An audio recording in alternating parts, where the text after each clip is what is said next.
Hello दोस्तों, good morning. मैं मुकेश कुमार, आप सभी साथियों का कलम क्रांति एकेडमी में स्वागत है। और आज हम एक नया अर्थमेटिक्स का लेसन लेकर आए हुए हैं जिसका नाम है एवरेज। एवरेज को आज हम पढ़ेंगे, औसत। और ये किसी भी कॉम्पिटिटिव एग्जाम में 2 से 3 नंबर का पूछा जाता है। एवरेज एक ऐसा अर्थमेटिक्स का चैप्टर है जिसका कुछ भाग, इसके बारे में अगर थोड़ा सा इंट्रोडक्शन किया जाए तो इसके बारे में थोड़ा सा हम लोगों को मीडियम नोट में भी झलक देखने को मिलता है जब स्टैटिक्स मैथ बनाते हैं। खैर, जो भी है, यहाँ पे जो लेसन है एवरेज का, कॉम्पिटिटिव एग्जाम में, हर एक एग्जाम में कहीं ना कहीं से 2 से 3 नंबर का प्रश्न इसमें पूछा जाता है। और ये जो हमारा यूट्यूब चैनल है कलम क्रांति एकेडमी, यहाँ पे हम बच्चों को थोड़ा सा पहले ये बता दें कि यहाँ पे हमारे पास माइक की व्यवस्था नहीं है और बोर्ड भी जो है यहाँ पे हाथ से लिख कर पढ़ाना है। डिजिटल बोर्ड का व्यवस्था तो है नहीं कि 1 नंबर क्वेश्चन सामने लगा हुआ है, उसको सोल्व किए और दूसरा नंबर क्वेश्चन लग गया। लेकिन फिर भी अभी जितना अवेलेबल है उतना ही से काम चलाया जा रहा है। समय जैसे जैसे बीतेगा उसका भी व्यवस्था कर दिया जाएगा। और इसीलिए हम थोड़ा सा बोल्ड आवाज में बोलेंगे क्योंकि आपके मोबाइल का जो साउंड है वहां तक, तो समय को नहीं लेते हुए हम आगे की तरफ बढ़ते हैं। अर्थमेटिक्स का जो चैप्टर है एवरेज,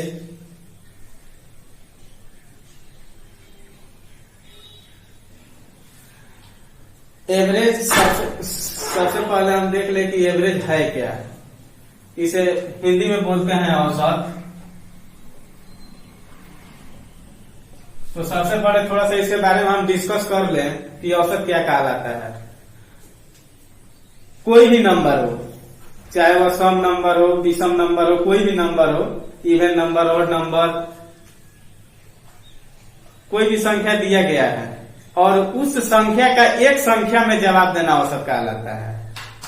मान लीजिए कि आपके पास संख्या दे दिया जाए 2, 4, 6, 8, 10 और बोला जाए कि इसका एवरेज बताएं, इसका औसत बताएं, और इसका एक ही संख्या में जवाब देना है। 2, 4, 6, 8, 10 दिया है, इसका एक संख्या में जवाब देना है, तो इसका एवरेज बताएं। इसी को औसत कहा जाता है। इस एग्जाम्पल को समझने से पहले आसान भाषा में एक दूसरा एग्जाम्पल पहले समझ लिया जाए कि एवरेज कहलाता क्या है। मान लीजिए आपके परिवार में 5 सदस्य हैं। आपके पापा है, मम्मी है, भाई हैं, आप हैं, आपकी बहन है। कोई भी 5 सदस्य मान लीजिए, 6 सदस्य मान लीजिए, 4 मान लीजिए, कुछ भी। सपोज कीजिए कि आपके परिवार में आपके पिताजी हैं और वह कहीं पे काम करते हैं, जिनको काम के एवज में किसी महीने में 500 रुपया कमाते हैं, किसी महीने में 200 रुपया कमाते हैं, किसी महीने में 800 रुपया कमा लेते हैं। लेकिन इसका कोई लिमिट नहीं है कि हाँ, इस महीने में 500 कमाए हैं तो अगले महीने में 500 कमा लेंगे। इसका कोई लिमिट नहीं है। हो सकता है अगले महीने में 100 रुपया कम भी कमा सकते हैं या 100 रुपया ज्यादा भी कमा सकते हैं। उनका मतलब मान के चलिए तो सैलरी का कोई लिमिट नहीं है। किसी महीने में कम भी हो सकता है, किसी महीने में ज्यादा भी हो सकता है। लेकिन अगर आपसे कोई पूछे दूसरा व्यक्ति कि आपके पिताजी कितना कमा लेते हैं, तो आप ऐसे थोड़ी जवाब दीजिएगा कि इस जनवरी मंथ में 500 रुपया कमाए थे, फरवरी मंथ में 800 रुपया कमा लिए थे, मार्च मंथ में 200 रुपया कमा लिए थे, अप्रैल मंथ में कुछ कमाए ही नहीं। ऐसे तो आप जवाब दे नहीं सकते हैं। उसका एवरेज बताना है कि हम कम से कम कितना कमा लेते हैं, अधिक से अधिक कितना कमा लेते हैं। यानी कम से कम, अधिक से अधिक कितना कमा लेते हैं, उसका एवरेज में बताना है। तो मान लीजिए कि आपके फादर जो है, हम यहाँ पे थोड़ा 12 में भी लिख दे रहे हैं, और मुझे आशा है कि आप लोगों को यदि समझ में आ रहा हो तो लाइक, शेयर, कमेंट कर दें और चैनल को सब्सक्राइब भी कर लें। समझ में आ रहा हो तभी। तो मान लीजिए कि आपके फादर हैं, आपके फादर जनवरी मंथ में उन्होंने 200 रुपया कमाया। जनवरी मंथ में 200 रुपया कमाया। उसी तरह फरवरी मंथ जब उनका आया तो वहां पे उन्होंने 300 रुपया कमाया। और जब मार्च मंथ आया तो उन्होंने 400 रुपया कमाया। अब आपसे कोई पूछे कि आपके फादर का एवरेज सैलरी क्या है, यहाँ पे क्वेश्चन दे दे कि एवरेज सैलरी बताएं, कि एवरेज सैलरी बराबर बात, एवरेज सैलरी क्या हो सकता है। तो इस क्वेश्चन को सॉल्व करने के लिए एवरेज का एक फॉर्मूला होता है एवरेज का एक फॉर्मूला होता है। ये फॉर्मूला आप लोगों को हमेशा के लिए माइंड में सेट कर लेना होगा। सम ऑफ क्वांटिटी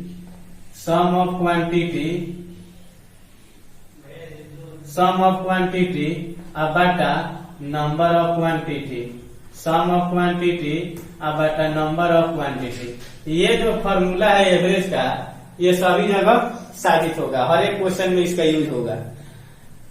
तो इसी सूत्र के आधार पर, हालांकि सब टीचर का अपना अपना पढ़ाने का एक अलग मेथड होता है, एक अलग शैली होता है, कोई पहले से सीखता नहीं है, यहाँ पे आने के बाद ही सीखता है।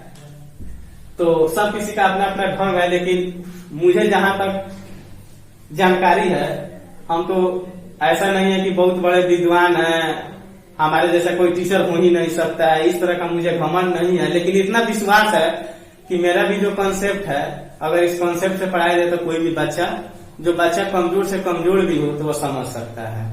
खैर ठीक है, ज्यादा समय नहीं लेंगे क्योंकि वीडियो लंबा भी होगा। ये मैथ का चैप्टर है, इसका एक भाग में तो मैथ खत्म होने वाला है नहीं।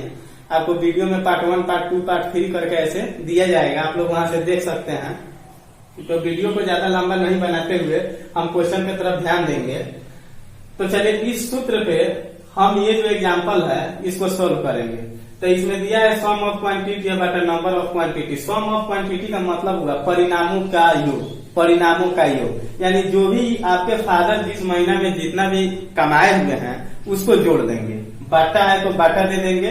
नंबर ऑफ क्वांटिटी का मतलब हुआ परिणामों की संख्या, और जितना मंथ तक इन्होंने काम किया है उतने मंथ से उसको भाग दे देंगे, और वहां पे जो हमारा आंसर आएगा वही हमारा एवरेज का आएगा। तो जैसे मान लीजिए कि सम ऑफ क्वांटिटी, तो आपके फादर का जनवरी मंथ में 200 इनकम है तो 200 प्लस फरवरी में 300 है तो 300 और प्लस मार्च में 400 है तो 400। बाटा है तो बाटा सूत्र के हिसाब से ही चल रहा है। और यहाँ पे नंबर ऑफ क्वांटिटी कितना मंथ काम किए, तो जनवरी फरवरी मार्च कितना मंथ हुआ, 3 मंथ हुआ, तो 3 से डिवाइड कर देंगे। जोड़िएगा इसको तो 2 3 5 4 9 और 00 तो 00 900 अब बाटा 3, इसको डिवाइड कीजिएगा तो 3 3 9 और 00 उतर जाएगा। यानी 300 रुपया आपके फादर का एवरेज सैलरी हुआ। अगर यहाँ पे तो 3 मंथ का दिया हुआ था, लेकिन आपको एक संख्या में जवाब देना था, तो एक संख्या में क्या जवाब दिए कि हमारे फादर 300 एवरेज 300 कमा लेते हैं। ऐसा तो बोल नहीं सकते। तो खैर ठीक है, ये हमारा एग्जाम्पल हुआ। अब इस एग्जाम्पल के तौर पे ये जो पहला एग्जाम्पल हम दिए थे, मान लीजिए कि जैसे कोई संख्या है 2 4 6 8 10 और इसका औसत क्या है, इसका औसत क्या होगा, इसको निकालना है आपको। तो ठीक इसी सूत्र के आधार पर इसको भी लगाएंगे। सम ऑफ क्वांटिटी जितना है उसको जोड़ देंगे, 2 + 4 + 6 + 8 + 10, और पर नंबर ऑफ क्वांटिटी जितना भी संख्या है उससे भाग दे देंगे। तो संख्या कितना है 1 2 3 4 5, तो 5 से यहाँ पे भाग दे दीजिए, जो यहाँ भाग आपका आएगा वही आपका आंसर हो जाएगा। जैसे मान लीजिए कि 10 8 18 18 18 6 24 4 28 2 30, तो 30 अब बाटा 5 5 डिवाइड कीजिएगा 6, आपका आंसर हो गया। अब यहाँ पे एक ट्रिक का भी यूज होगा, लेकिन इस ट्रिक को आगे हम बताएंगे। यहाँ पे सूत्र के अलावा एक ट्रिक का भी यूज होगा, लेकिन इसको टाइम से जब चलेंगे तो वहां पर हम समझा देंगे इसको। तब तक आप लोग चलिए, जिनको ये सूत्र लिखना है सूत्र भी लिख सकते हैं। हम एक बार बोल दे रहे हैं, एवरेज बराबर सम ऑफ क्वांटिटी बटा नंबर ऑफ क्वांटिटी। और ये एग्जाम्पल जिनको समझ में आ गया है तो कोई बात नहीं, अन्यथा जो नोट करना चाहते हैं नोट कर भी सकते हैं। हालांकि यहाँ पे नोट करने का कोई आवश्यकता ही नहीं है, इसलिए कि हम ऐसे पढ़ा रहे हैं ताकि एक बार में ये कंसेप्ट आपको समझ में आ ही जाएगा। अभी क्वेश्चन चालू नहीं, अभी ये इंट्रोडक्शन दे रहे हैं। जब क्वेश्चन चालू होगा तो आप लोग को अपने आप समझ में आ जाएगा। घबराने की चिंता आप लोग मत कीजिए, बस इतना समझिए कि आप जिंदा हैं तो समझ लीजिएगा।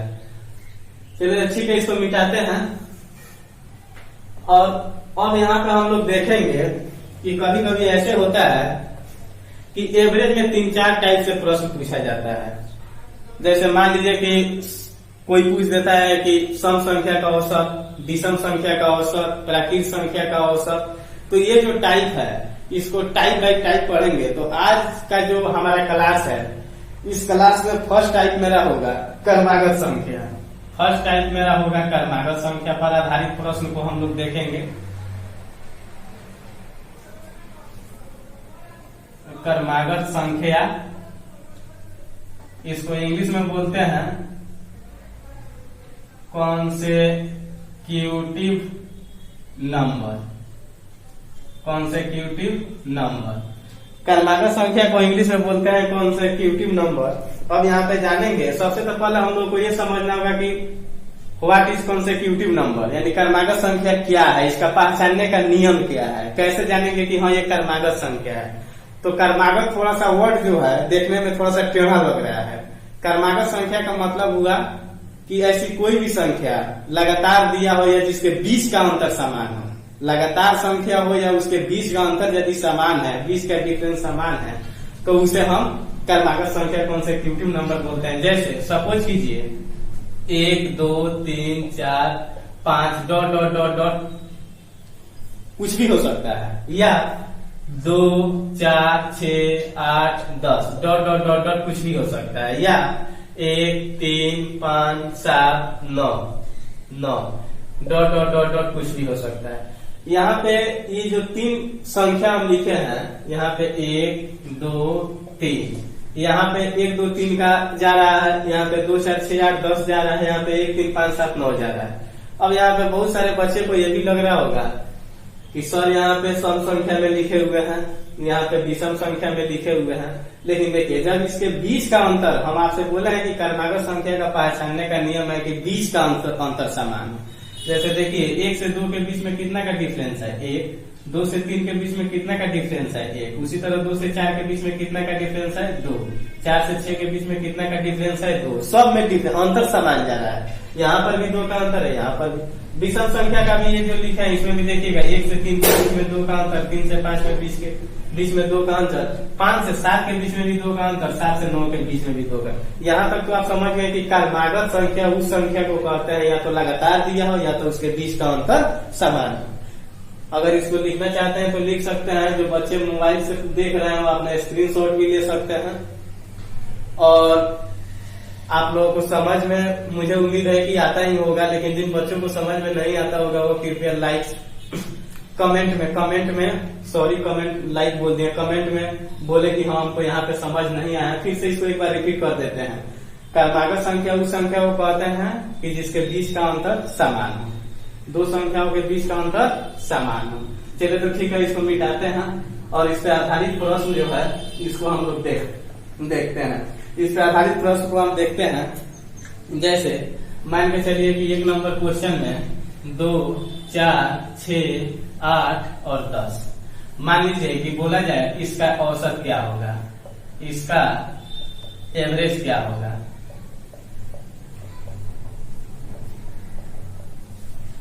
दो 4 6 8 10 कोई संख्या दिया हुआ है, इसका एवरेज पूछा जा रहा है। तो इसको 2 तरह से हम बना सकते हैं।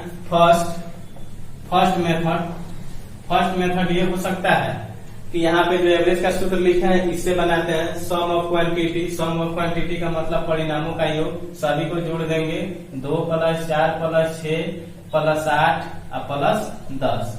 अब बाटा है तो बाटा दे देंगे नंबर ऑफ क्वांटिटी, जितना भी संख्या है उतना संख्या को गिन के उससे डिवाइड कर देंगे। संख्या है 1 2 3 4 5, तो 5 से यहाँ डिवाइड। अब इसको जोड़ दीजिए 4 2 6 6 12 8 20 10 30। थोड़ा सा कैलकुलेशन आप लोगों को अपने से तेज बनाना होगा, इसलिए कि ये मैथ है, मैथ में कैलकुलेशन थोड़ा सा चाहिए। अब 5वीं 6वीं क्लास के बच्चा तो आप है नहीं कि चलो भाई अब कोई बहुत ऐसे बच्चे को इस तरह भी जोड़ने में दिक्कत आ जाती है, लेकिन इसको बनाना होगा। खैर ठीक है, जो भी है। तो यहाँ पे जोड़ दिए 30 और डिवाइड बाई 5, इसको कटा दिए 6, यही हमारा आंसर हुआ। 1 नंबर तो ये सूत्र पे हो गया। इसको नोट करना चाहते हैं तो नोट कर सकते हैं। हालांकि यहाँ पे हाथ से लिखना और मिटाना है, तो जो लड़के कॉपी और कलम लेके बैठे हुए हैं नोट कीजिए जल्दी से। और इसका दूसरा मेथड अब हम देखेंगे, इसी क्वेश्चन का दूसरा मेथड। मान लीजिए यहाँ पे 2 4 6 8 10 हमने संख्या दिया और बोला कि इसका एवरेज निकालिए। तो इसका एक ट्रिक है कि जितना भी संख्या है उसको 2 पार्ट में बांट देंगे। जैसे 5 है तो इधर से 2 ले लेंगे, इधर से 2 ले लेंगे, बीच का जो संख्या है यही हमारा एवरेज निकल के आ जाएगा। वहां पे सूत्र से भी बनाए थे तो मेरा 6 आंसर आ रहा था, यहाँ पर भी 6 आंसर आ रहा है।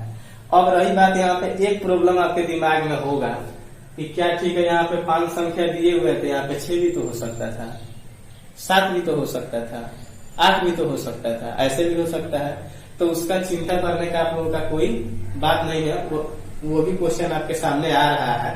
पहले 2 4 6 8 10 मानते हैं कि 5 संख्या था तो 2 का ले लिए। बीच का जो है इसको मीन बोलते हैं, जहाँ पे मीन मीडियन मोड में भी हम लोग पढ़ते हैं, मैथ का बहुलक में भी निकाला जाता है। सेम उसी टाइप पे ये भी है, लेकिन वहां पे जब पहुंचेंगे तो वहां पे यहाँ का कॉन्सेप्ट यहाँ पे मान लीजिए कि आपको दे दिया जाए 2 नंबर एग्जाम्पल में 1 3 5 7 9। यहाँ पे 20 नंबर में हम दे दिए 1 3 5 7 9। यहाँ पे चाहिएगा तो आप और कुछ ले सकते हैं 11। अब देखिए यहाँ पे तो 5 संख्या था, 1 2 3 4 5। यहाँ पे कितना संख्या हो गया 1 2 3 4 5 6। अब मानते हैं कि मान के चलिए कि इधर से हम 3 को ले लिए और इधर से हम 3 को ले लिए।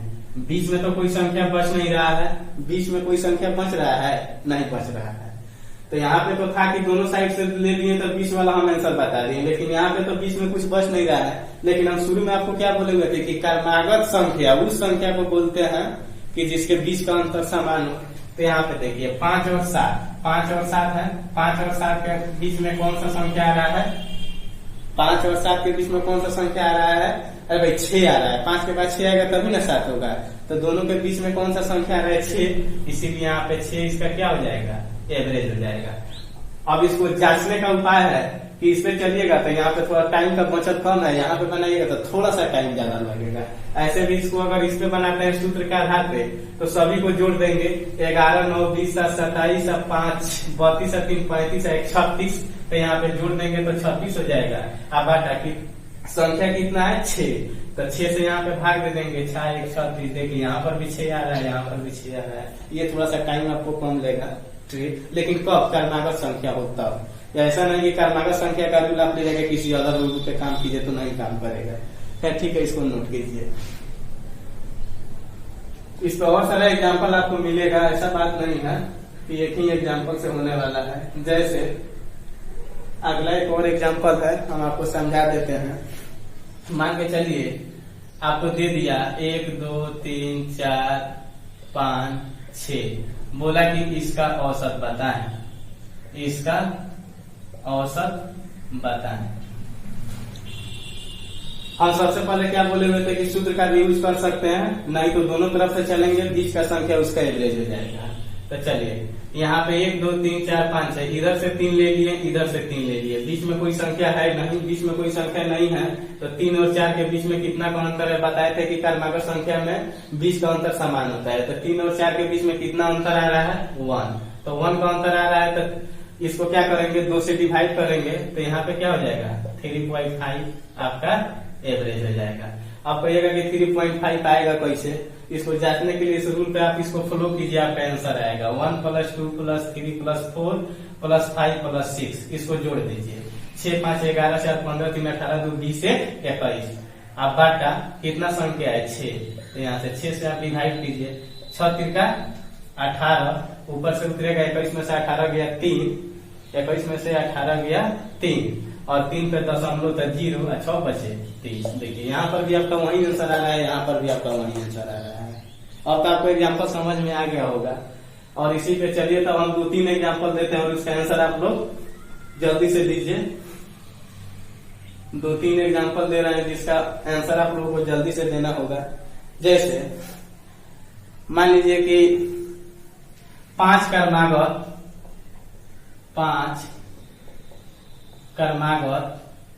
संख्याओं 5 क्रमागत संख्याओं का औसत 5 क्रमागत संख्याओं का औसत 22 है। क्या बोले? 5 क्रमागत संख्याओं का औसत 22 है। तो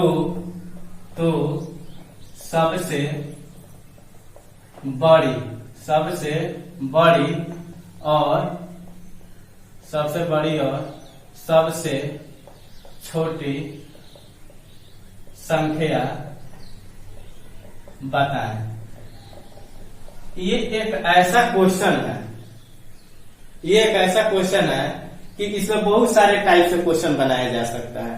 जैसे हमने क्वेश्चन क्या दे दिया? 5 क्रमागत संख्याओं का औसत 22 है। इसमें पूछा क्वेश्चन में कि सबसे बड़ी और सबसे छोटी संख्या यानी हाईएस्ट नंबर और लार्ज नंबर, इसमें हाईएस्ट नंबर और स्मॉलेस्ट नंबर इसका बताना है। यहाँ पे क्वेश्चन में कभी ये भी दे देगा कि सबसे बड़ी और सबसे छोटी संख्या का योग कितना होगा, या क्वेश्चन में ऐसे भी घुमा देता है कि सबसे बड़ी और सबसे छोटी संख्या का अंतर कितना होगा, गुणनफल कितना होगा। क्वेश्चन वही है, थोड़ा सा घुमाया, आपको दिमाग लगाना है। तो सबसे पहले जो हम एग्जाम्पल बताए थे उसी एग्जाम्पल के तौर पे ही है। चाहते हैं तो इस फॉर्मूला का भी यूज करके बना सकते हैं, नहीं तो जिस तरह हम दोनों तरफ से चल रहे थे उस तरह भी ट्रिक से बना सकते हैं। तो चलिए इसका आंसर आप लोग बताइए कि इसका आंसर क्या आएगा। हमारे पास तो डिजिटल बोर्ड नहीं है कि यहाँ तो ऑप्शन लगा देंगे कि कितना बच्चा सब ऑप्शन से भी मिलाता है कि मार देंगे सी भी हो सकता है, लह गया तो लह गया, ऐसा करना नहीं। इसको बना के आंसर बताइए कि क्या आ रहा है। 5 कर्मागत यहाँ पे थोड़ा सा हम गलती किए हैं। 5 कर्मागत सम ले लीजिए। 5 कर्मागत सम संख्याओं का औसत 22 है। 5 कर्मागत सम संख्याओं का औसत 22 है, तो सबसे छोटी और सबसे बड़ी संख्या बताएं।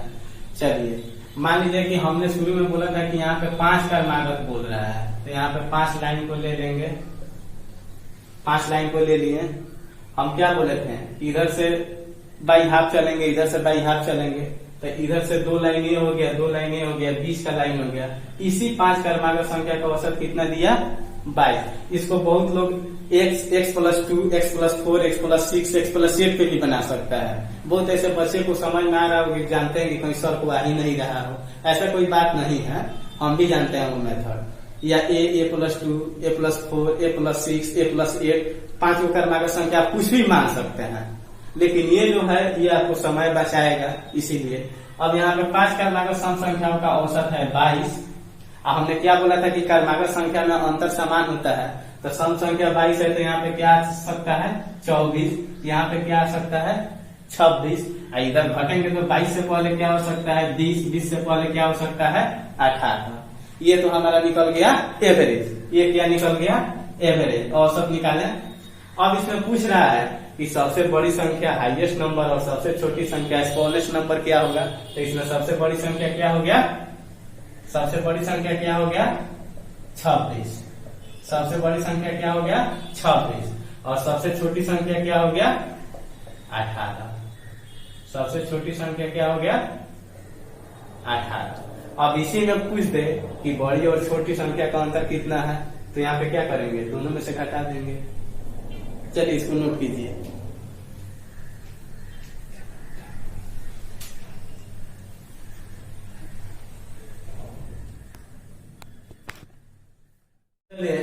ये क्वेश्चन आप लोग सभी लोग समझ गए होंगे।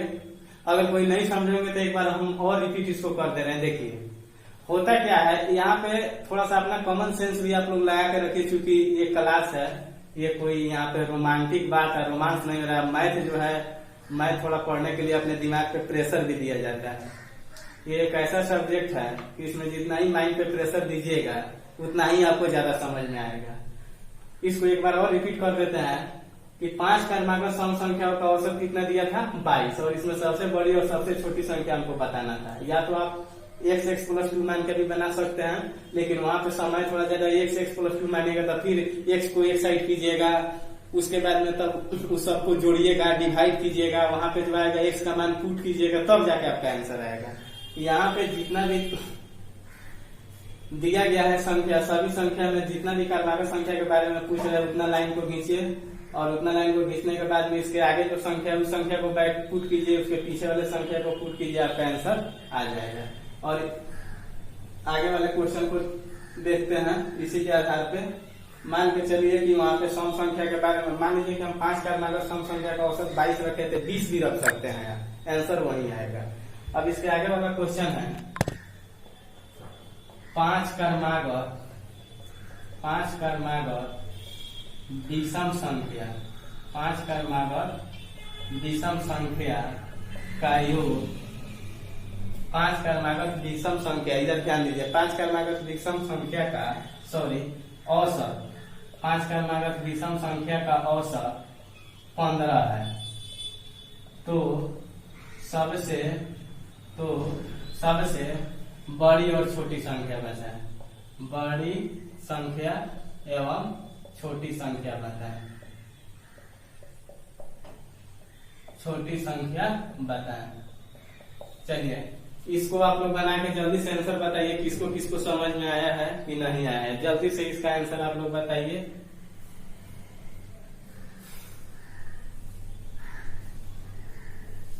अगर समझ में नहीं आ रहा है तो यहाँ पे चलिए ठीक है, जो भी आंसर आ रहा हो आप लोगों का, हालांकि जिनका आंसर एक आदमी का है वो गलत आंसर दे रहा है। चलिए इधर ध्यान दीजिए, वहां पे सम संख्या में पूछा गया क्वेश्चन था, यहाँ पे विषम संख्या कर दिया गया। इसका मतलब ये नहीं कि विषम संख्या हो गया तो यहाँ पे कोई अलग रूल लगा देंगे, ऐसा कोई बात नहीं है। हम शुरू में ही बोले हैं कि क्रमागत संख्या में किसी का भी आंसर समान ही होना चाहिए। 5 क्रमागत विषम संख्या बोल रहे हैं तो यहाँ पे 5 लाइन ले लेंगे, 1 2 3 4 5। अगर 6 बोलता तो 6 लाइन ले लेते, 7 बोलता तो 7 लाइन ले लेते। तो यहाँ पे 5 क्रमागत विषम संख्या के बारे में पूछा है, 5 लाइन हम 20 दें। इसका औसत कितना बोल रहा है 15, इसका औसत कितना बोल रहा है 15। इधर से 2 ले लिए, इधर से 2 ले लिए, बीच में क्या बचा 15। अब ये बताइए विषम संख्या जब 15 है तो 15 के बाद 16 तो सम हो जाएगा, 17 विषम होगा, तो यहाँ पे ले लेंगे 17। 17 के बाद क्या हो जाएगा 19, और इधर घटेंगे तो 15 से पहले क्या हो जाएगा 14, तो 14 तो सम हो जाएगा। जबकि क्वेश्चन यहाँ विषम में है तो 14 से पहले क्या हो जाएगा 13, 13 से पहले क्या हो जाएगा 11। यहाँ पे थोड़ा सा आप लोग ध्यान दीजिए कि देखिए तो सब का अंतर समान आ रहा है कि नहीं आ रहा है। 11 से 13 के बीच में भी 2 का अंतर है, 13 से 15 के बीच में 2 का अंतर है 15। ये तो हमारा निकल गया औसत। अब इसमें पूछा गया कि सबसे बड़ी और सबसे छोटी संख्या बताएं, तो सबसे बड़ी संख्या 19 हो गया और सबसे छोटी संख्या 11। हाईएस्ट नंबर हो गया हमारा 19 और सबसे छोटी संख्या मेरा हो जाएगा 11। यहाँ तक तो आप लोग समझ गए। जिसको स्क्रीनशॉट लेना है स्क्रीनशॉट ले सकते हैं, जिसको नोट करना है नोट कर सकते हैं। और हम बता दें कि ये जो मेरा चैनल है कलम क्रांति एकेडमी, अगर आई होप मुझे आशा है कि मेरे द्वारा पढ़ाया गया आप लोगों को समझ में आया होगा। अगर समझ में आया तो प्लीज चैनल को सब्सक्राइब कर लें और जो बगल में बेल आइकन है उसको टच कर दे, ताकि कोई भी हम वीडियो जब डालेंगे तो सबसे पहले आपके पास पहुंच जाएगा। तो ये आज का इंट्रोडक्शन क्लास था, इसलिए थोड़ा सा कम क्वेश्चन देखे हैं। फिर कल के क्लास में मिलते हैं तो अगले क्वेश्चन को देखा जाएगा। Thank you.